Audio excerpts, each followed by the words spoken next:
नमस्कार। क्या हाल चाल है? सब ठीक है? बढ़िया, बहुत बढ़िया। अपनों और अपने इनको ख्याल रखो और जब टाइम मिले तो वीडियो देखो। देसी देख फिकर ब्रेक पगे लाग लपेट, बिल्कुल देसी अंदाज में।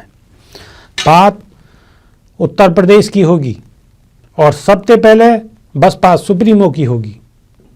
खबर आपको पूरी देखनी पड़ेगी, जब ही समझ में आएगी। इलेक्शन को टाइम है, अगर खबर पूरी नहीं देखोगे, पूरी नहीं समझोगे तो बात सर के ऊपर से लिकड़ जाएगी और जो सर के ऊपर से लिकड़ गई तो बहुत ज़्यादा नुकसान होगा। आपको भी नुकसान होगा, पार्टी को भी नुकसान होगा और समाज को भी नुकसान होगा। बात को मेरी को समझ गए होगे। बहुत गंभीर खबर है, पूरी खबर सुनो। बसपा सुप्रीमो ऐसे ही सवाल नहीं उठा मैं। अगर बसपा सुप्रीमो ने सरकार पे सवाल उठाए हुए, बीजेपी सरकार पे, उत्तर प्रदेश सरकार पे और केंद्र सरकार पे, और जो सवाल उठा रही हैं वो एक एक धरातल पे सारी की सारी बातें बिल्कुल सच नज़र आ रही हैं। अगर एक एक बात पे गौर करोगे और गौर से समझोगे तो बिल्कुल दिमाग के दरवाजे सगरे खुल जाएंगे सबके। जो जो बात कह रही हैं ना, एक एक बात बिल्कुल 1001% सही निकल रही है। ठीक है, चालू कर रहा हूं, आ जाओ। सबसे पहले तो स्वराज टाइम्स में आपको स्वागत है और सबसे पहले आप ते एक सवाल है, आप ये बताओ कि देश कब आज़ाद हुआ? का हुआ? आप चौंक रहे हो? मैंने आसान सो सवाल थोड़े ही पूछो है। हाँ, कि तुम वो भी मालूम है कि आप कहोगे कि 1947 में देश आज़ाद हुआ, लेकिन आपको मालूम है कि हमारी बॉलीवुड की एक अभिनेत्री है कंगना रनौत, जिनको कहना हो कि भारत को असली आज़ादी तो वर्ष 2014 में मिली और 1947 की आज़ादी तो भीख में मिली।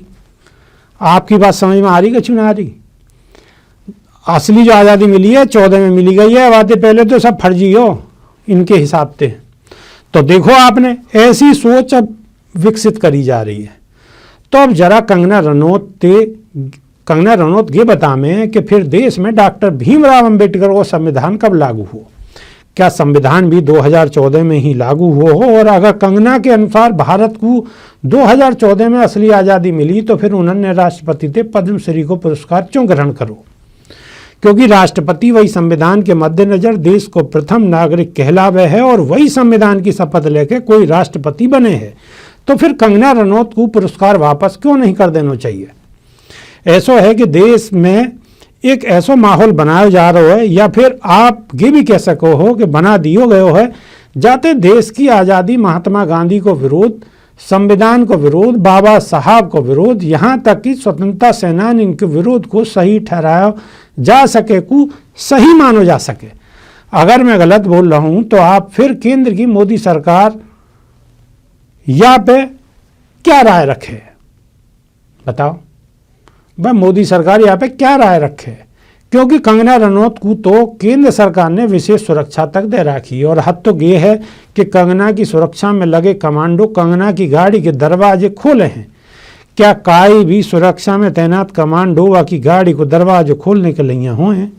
मैं आपसे भी पूछना चाहूँ कि जो कमांडो सरकार से मिले हैं, क्या वो कंगना के दरवाजे खोलने के नहीं हैं गेट के, गाड़ी के?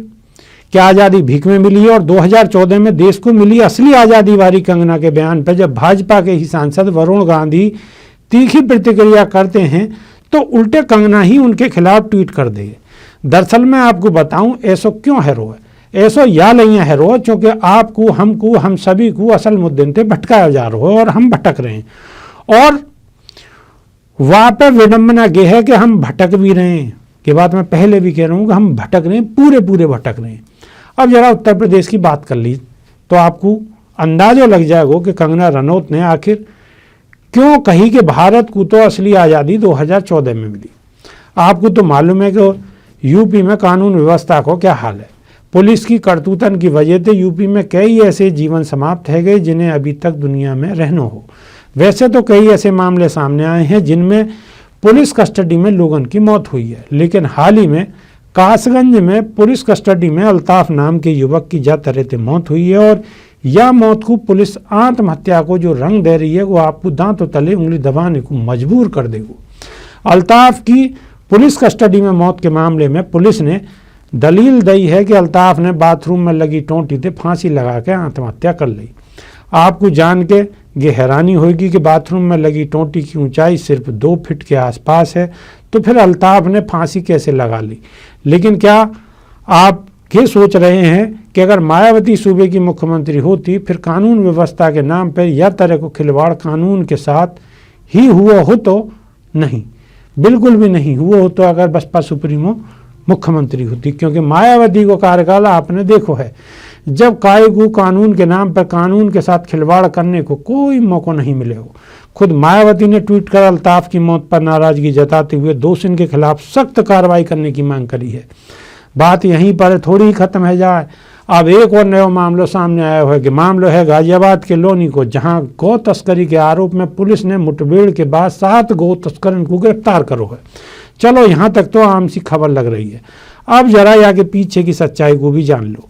जानोगे तो एक बार फिर से आप आश्चर्य में पड़ जाओगे। दरअसल सभी गिरफ्तार गौ तस्करों को पुलिस ने मुठभेड़ में घुटने के पास पुलिस की गोली लगी है और पुलिस को खरोंच तक नहीं आई है ना कमाल की बात।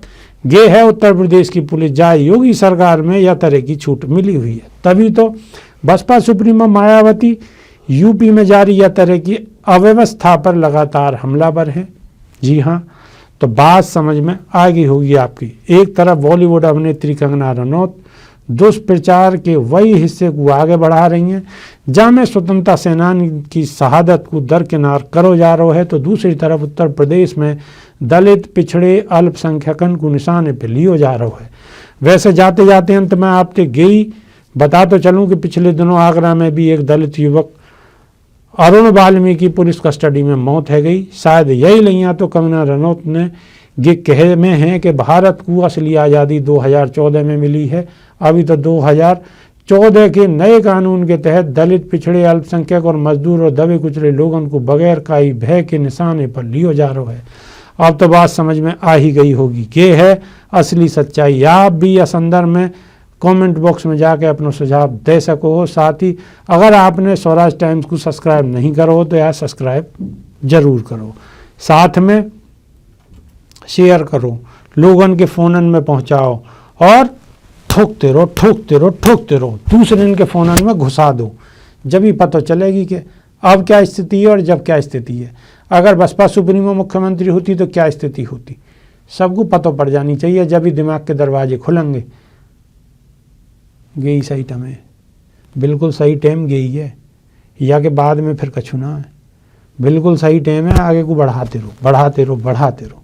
नई वीडियो में फिर दोबारा मुलाकात होगी, देसी देख बिगर ब्रेक बगैर लाग लपेट, बिल्कुल देसी अंदाज में। बहुत बहुत धन्यवाद, नमस्कार।